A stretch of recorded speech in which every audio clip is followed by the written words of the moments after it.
Tapi kali ini kita mau belajar tentang konseling pranikah. Konseling pranikah itu penting. Kali ini kita akan belajar arti pernikahan. Topiknya adalah tidak ada keluarga yang sempurna. Parenting ini perlu diketahui oleh semua orang, bukan hanya orang tua. Belajarlah menjadi teman yang asik, yang ngobrol, yang menghargai. Family unboxing, membongkar keluarga. Salam keluarga Indonesia. Kita bertemu lagi untuk belajar. Kali ini belajar tentang keluarga dan judulnya adalah campur tangan pertengkaran. Campur tangan pertengkaran. Kita sudah belajar. Secara prinsip anak-anak tidak perlu tahu tentang pertengkaran orang tuanya. Mengapa? Secara kekuatan emosi, mental, pikiran, konsep pikir, mereka tidak sekuat orang tuanya. Dan mereka tidak perlu tahu secara detail pertengkaran orang tuanya. Jadi secara prinsip jangan libatkan anakmu sebenarnya dalam pertengkaran. Dan kita sudah belajar kapan anak-anak kemudian boleh didengar pendapatnya dalam pertengkaran orang tuanya. Kapan anak-anaknya boleh menyampaikan saran atau pandangannya. Ya kalau saran pandangan ya dengarkan aja kapanpun. Mengapa? Ya siapa tahu sebelum saatnya di mana 6 tahun keempat, ternyata di 6 tahun kedua ketika SD atau SMP SMA, ternyata engkau tidak sengaja ketahuan bertengkar. Lalu kemudian di waktu yang berikutnya engkau minta pendapat anak-anakmu. Ya is okay lah. Tapi itu tidak ideal. Sekali lagi, kalau kita belajar sesuatu, kita akan tetapkan yang ideal, yang standar, yang tertinggi, yang berharga, yang mulia. Lalu kita ini dalam kondisi apapun, di posisi apapun akan menuju kepada yang terbaik, yang ideal. Kan begitu. Karena kalau kita ini pesimis, setiap hari ada masalah, setiap hidup ada masalah, setiap keluarga punya masalah, setiap orang punya masalah. Maka kemudian hanya masalah yang membuat kita ini kehilangan semangat.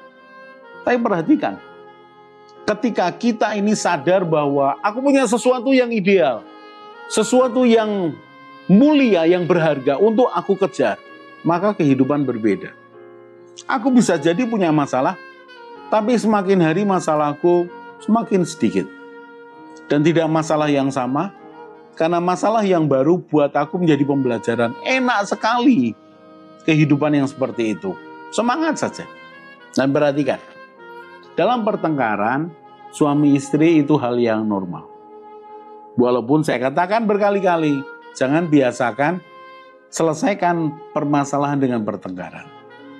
Kalau bisa diselesaikan dengan senyuman, pelukan, ciuman, lalu obrolan yang nyaman di kafe, sambil tertawa, sambil ngobrol, berbagi hati, bukankah itu lebih baik daripada bersih tegang, emosi, menyelesaikan pertengkaran? Seberapa jauh anak dilibatkan dalam pertengkaran orang tua? Ya sebenarnya seberapa dewasa dan mampu dia. Contoh nih, saya berikan contoh suatu masalah. Papahnya kena PHK, lalu berpengaruh pada keuangan. Anaknya bermacam-macam. Anaknya ada yang umur 21, ada yang umur 15, dan ada yang umur 8 tahun. Tapi PHK papahnya ini mempengaruhi semuanya. Semua harus tahu bahwa kehidupan sudah berbeda. Dan sekarang papahnya sedang mencoba mencari pekerjaan yang lain. Di usianya yang tidak muda lagi, karena papanya sudah berusia sekitar 45 tahun. Tidak mudah untuk mencari pekerjaan. Lalu apakah kemudian ini harus diceritakan kepada anak-anak? Oh iya, secara kondisi perkembangan masalah yang timbul, ceritakan kepada anak-anakmu. Walaupun mereka belum paham. Lalu kemudian ketika pada suatu waktu, karena tadinya berkelimpahan, lalu mulai cukup dan banyak kurang. Tambah emosi nih. Sang mama ini gampang emosi karena kebutuhannya tidak terpenuhi. Keuangannya kurang, minus bahkan. Dan dia tidak bisa mengelola emosinya. Dia tidak tahu bahwa suaminya ini butuh support. Sudah berusaha begitu rupa. Dia hanya ngomel, menyalahkan. Pertengkar mereka. Nah, ketika pertengkaran ini terjadi karena memang kondisinya seperti itu. Siapa yang perlu dilibatkan? Yang umur 21 tahun, umur 15, dan umur 8, siapa yang dilibatkan? Kalau saran saya, yang melewati 6 tahun ketiga dan 6 tahun keempat ini bisa diajak bicara. Tapi tolong, yang 6 tahun kedua ke bawah, kalau bisa jangan diajak bicara. Ya tapi kan ekonomi keluarga kan berbeda, iya tapi tidak perlu anak ini tahu. Ya tetapi kan dia tidak bisa dituruti semua kemauannya seperti sebelumnya. Ya benar. Tapi dia tidak perlu tahu masalah semuanya. Sampaikan aja bahwa oh nanti ya, belinya nanti ya. Papa lagi nggak punya uang, nanti kalau papa punya uang nih. Anak yang 8 tahun bisa diberitahu nantilah. Tapi anak yang 15 tahun dan 21 tahun bisa diajak bicara. Mungkin saudara protes sama saya. Loh itu Pak, Bapak katakan kan bicara kepada anak yang sudah mampu. Ya benar. Tapi ini anak 15 tahun mesti diajari. Dan dianggap mampu, ya jangan cerita total lah. Kesulitannya sampai keuangan. Dulu papa ini gajinya 8 juta. Sekarang tidak punya gaji. Tidak perlu sampai sedetail itu. Dulu cukup mampu, sekarang kekurangan. Begitu aja. Mengapa? Karena itu bisa membuat trauma anak dengan angka-angka seperti itu. Apa hubungannya masalah pertengkaran suami istri dengan anak-anak? Sampaikan secukupnya. Bahwa kita sekarang mulai berhemat. Kita tidak bisa seperti dulu lagi. Kita akan mengurangi standar kehidupan kita. Begitu aja.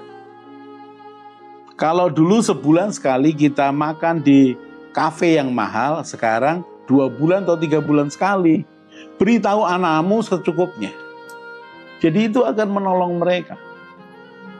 Kapan mulai dilibatkan anak dalam pertengkaran ini? Tidak perlu pertengkaran ini masuk dalam pembicaraan dengan anak-anak. Karena kasusnya secukupnya. Beritahu tentang kekurangan. Lalu ada kasus yang lain lagi. Pak, bagaimana kalau pertengkaran kami karena perselingkuhan, karena pengkhianatan? Apakah saya perlu melibatkan ketiga anak saya? Contoh yang semuanya tadi ya, 21, 15, 8. Kita sadar, ini cukup peka. Mamanya berkhianat. Oh jangan. Yang umum papahnya, kita pakai papahnya aja. Papahnya berkhianat. Ada wanita lain. Lalu papahnya jarang pulang. Mulai mengurangi jatah keluarga. Mulai sering uring-uringan, menyalahkan. Mulai tidak bertanggung jawab. Tadinya mamanya berusaha menahan. Tapi ketika papanya sudah jarang pulang, dia sulit untuk ngomong kepada anak-anaknya. Bahkan 2-3 bulan papanya nggak pulang, dia sulit bicara untuk tidak ngomong apa adanya. Tapi sekali lagi, jangan bicara kepada anakmu yang masih 12 tahun ke bawah. Nah itu tapi Pak yang 15 tahun, ya 15 tahun zaman sekarang diajari saja. Tidak perlu detail. Tidak perlu detail. Beritahu bahwa papahmu ini selingkuh selama sekian waktu. Sehingga keuangan kita ini turun. Sehingga kamu jarang ketemu papahmu. Ini akan melukai anak itu pasti. Anak akan tahu. Kemudian anak mungkin akan mengatakan, oke, kalau begitu aku akan selidiki. Aku akan datangi kemudian marahi selingkuhannya. Tergantung saudara. Mau buat begitu, ya itu hakmu. Tapi kalau saran saya, justru itu akan mempermalukan papamu. Bukankah ada cara yang lain? Tapi mungkin si mama, saya sakit hati Pak. Saya ingin anak-anak bela saya. Itu hakmu. Kalau saran saya, secukupnya aja. Kenapa? Bebannya berbeda. Beritahu bahwa papamu jarang pulang ya karena memang dia dengan orang lain. Yang positif adalah mari berdoa untuk papamu kembali. Mari kamu kontak papamu untuk pulang. Itu lebih positif. Jangan lawan papamu, dobrak saja, lawan saja. Tidak baik. Jadi, carilah jalan keluar yang baik atas sumber pertengkaran dari orang tua ini. Itu jauh lebih baik. Pak, bagaimana cara Pak menanganinya anak yang terlalu campur tangan ke dalam? Ya, sekali lagi, beritahu secukupnya. Karena dia punya permasalahan, pergumulan masa depan sendiri. Berpikirlah sebagai orang tua. Kalau aku memberitahu dia, apakah ini membekali hidupnya, membuat dia lebih kuat? Berpikirlah sebelum saudara cerita apa adanya kepadanya. Hal yang tidak perlu cerita, jangan ceritakan. Terlebih lagi kalau anakmu itu perempuan. Karena bagaimanapun perasaannya lebih peka. Jangan-jangan salah satu anakmu atau dua-duanya lebih membela papahnya. Karena ternyata memang mamahnya yang salah. Mamahnya terlalu sibuk tidak peduli. Mamahnya dulu melakukan hal yang sama dan yang lain lagi. Tambah runyam. Nggak perlu anak campur tangan, lebih dalam. Secukupnya aja. Dan perhatikan apakah mereka mendapatkan bahan untuk hidup mereka lebih baik.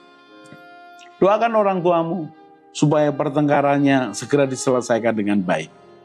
Dan coba rukunkan orang tuamu, dua-duanya. Dan jangan lupa berdoa minta campur tangan Tuhan. Supaya apa? Rumah tangga orang tuamu terselamatkan. Tidak pisah, tidak cerai. Percaya, tetap ada jalan keluar. Kita akan lanjutkan lagi di segmen yang lain. Salam keluarga Indonesia.